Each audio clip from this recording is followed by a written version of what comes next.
और इधर आज राष्ट्रपति द्रौपदी मुर्मू ने दोनों सदन की संयुक्त बैठक को संबोधित किया है और इसी के बाद कल दोनों सदन में राष्ट्रपति के अभिभाषण पर धन्यवाद प्रस्ताव पर चर्चा शुरू होने वाली है।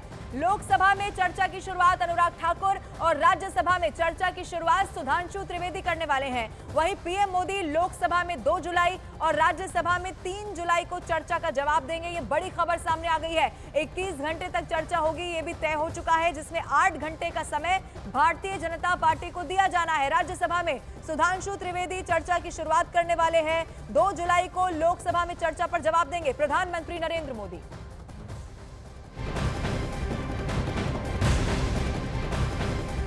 और इससे पहले राष्ट्रपति द्रौपदी मुर्मू ने संयुक्त बैठक को संबोधित किया। अपने अभिभाषण के दौरान उन्होंने इमरजेंसी का भी जिक्र किया है और आपातकाल को लोकतंत्र पर सबसे बड़ा हमला बताया गया। ये बड़ी खबर है। राष्ट्रपति द्रौपदी मुर्मू ने संयुक्त बैठक को संबोधित किया। अपने अभिभाषण में कई मुद्दों का उन्होंने जिक्र किया, लेकिन इमरजेंसी को लेकर एक बार फिर से उन्होंने लोकतंत्र पर सबसे बड़ा हमला इमरजेंसी को बताया।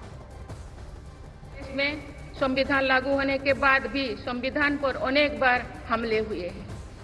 आज 27 जून है। 25 जून 1975 को लागू हुआ आपातकाल संविधान पर सीधे हमले का सबसे बड़ा और काला अध्याय था।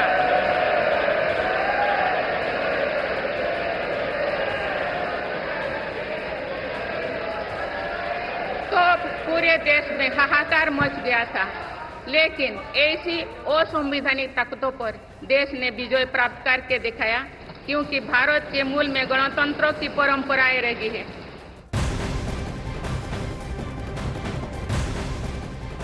और उधर कांग्रेस ने केंद्र सरकार पर हमला बोल दिया है और ये कहा है कि ये लूली लंगड़ी सरकार है। आज अघोषित आपातकाल लगा हुआ है, ये बड़ी खबर आपको बता रहे हैं। इस पूरे मसले पर अब राजनीति गर्म हो चुकी है। कांग्रेस ने केंद्र सरकार पर हमला बोला है और कह दिया है कि ये तो लूली लंगड़ी सरकार है और आज अघोषित आपातकाल लगा हुआ है। मोदी जी, जो तुमने अघोषित इमरजेंसी लगा रखी है, पहले इसका जिक्र करो।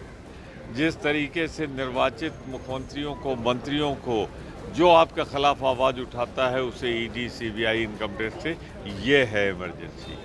इसका जिक्र करो, इसे हटाओ। ऐसे भी जनता ने आपके प्रति इतना अविश्वास कर दिया है कि आज नहीं कल तो हटना ही होगा। 5 साल चलने वाला नहीं, एक थकी हारी सरकार का, लूली लंगड़ी सरकार का, बैसाखी पर चलने वाली सरकार का अभिभाषण। और इसके साथ ही राष्ट्रपति ने पेपर लीक की निष्पक्ष जांच होने और कड़ी सजा होने की भी बात कह दी है। राष्ट्रपति ने परीक्षाओं में पारदर्शिता को बहुत जरूरी करार दिया है। ये बड़ी खबर आपको बता रहे हैं। राष्ट्रपति का अभिभाषण आज हुआ और उनकी तरफ से पेपर लीक का भी जिक्र किया गया। निष्पक्ष जांच जरूर होगी, ये भी यहाँ पर विश्वास दिलाया गया है और पेपर लीक के खिलाफ कड़ा कानून भी बनाया जाएगा।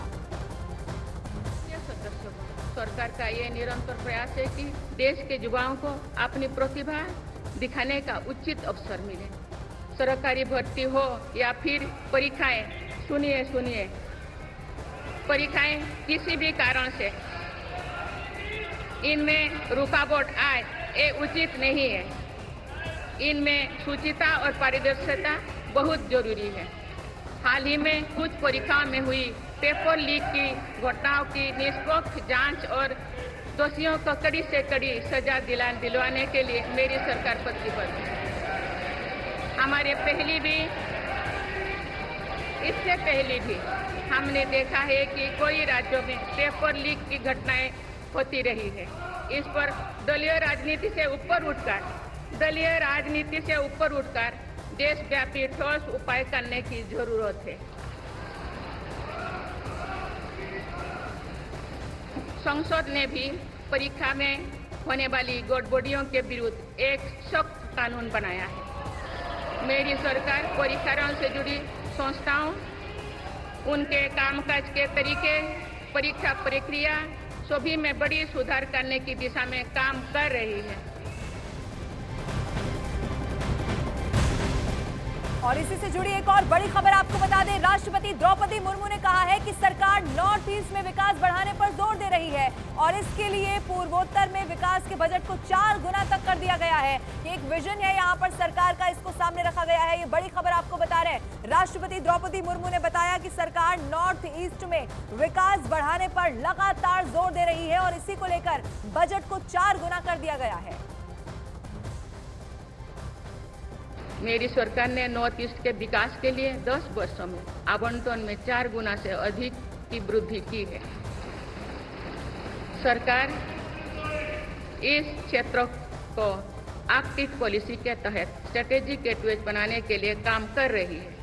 नॉर्थ ईस्ट में हर तरह की कनेक्टिविटी का बढ़ाया जा रहा है।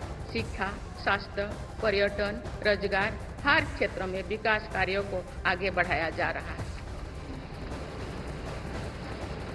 असम में 27,000 करोड़ रुपया की लागत से सेमीकंडक्टर प्लांट बनाया जा रहा है, यानी north east made in India chips को भी सेंटर होने वाला है।